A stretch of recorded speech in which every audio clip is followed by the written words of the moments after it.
U.S. Senator James Inhofe of Oklahoma joins us this morning from Washington. Senator, it's great to see you. Good morning. Hey, Carl. Good morning to you.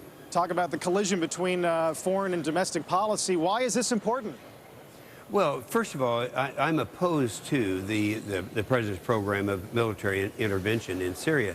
But the reason is a different reason than most of the rest of them. That it gets right down to the question you asked.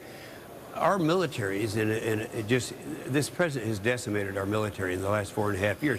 And you remember that first budget that he had, he did away with our only fifth-generation fighter, the F-22, did away with the C-17, did away with the Future Combat System, the ground-based interceptors in Poland, all of that. That was the first budget.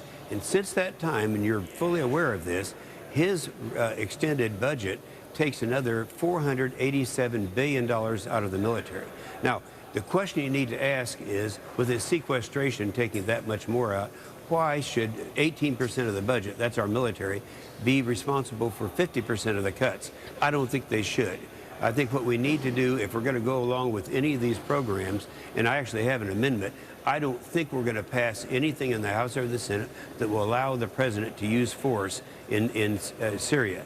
But if he does, he should have to exempt the military from sequestration. Right. And that's what the amendment's all about.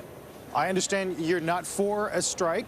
You don't believe Congress will give him the right to a strike. But clearly you wouldn't be putting this forward if you didn't think there was a possibility he might go ahead on his own. Is it a hedge? No, well, of course, he could go ahead on his own. That we can't control. And, of course, that wouldn't be effective because, obviously, this is not going to pass. If he goes ahead with consent of Congress, then my amendment would put it in a position that would lessen the financial impact on our military. Now, keep in mind, Carl, and we all know that we could send in a few cruise missiles. It's not going to cost anything. But anyone who's naive enough to think that that is being an act of war is not going to cause us to have to use our assets that we really don't have at this time. Let me just read one thing to you. Yeah. This is the commander or the chief of the Joint Chiefs of Staff, General who Dempsey said we're putting our military path where our force is so degraded and so unready that it would be immoral to use force. That's the condition of our military right now, and that's why I have that amendment on there. I have to ask you, just because you're on the Hill and then the circles you fly in, Senator, what is the reaction to Putin's op-ed today? Is it getting laughed at, dismissed out of hand? Does it move this debate forward in any way, shape, or form?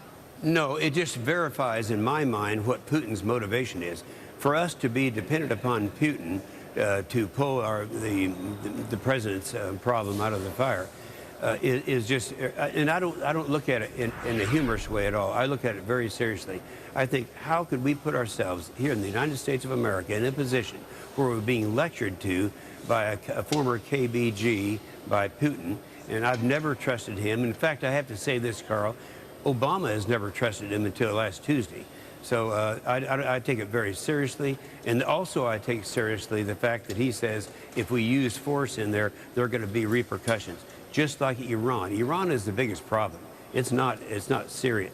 It's Iran. They will have the capability of a nuclear weapon and a delivery system in another year and a half. And I'm sure I don't need to tell you, there are some who argue that this new moderate leader of Iran is actually worth working with, that somehow they would be willing to accelerate talks, get the IAEA out of their hair for good. I assume you don't believe that either.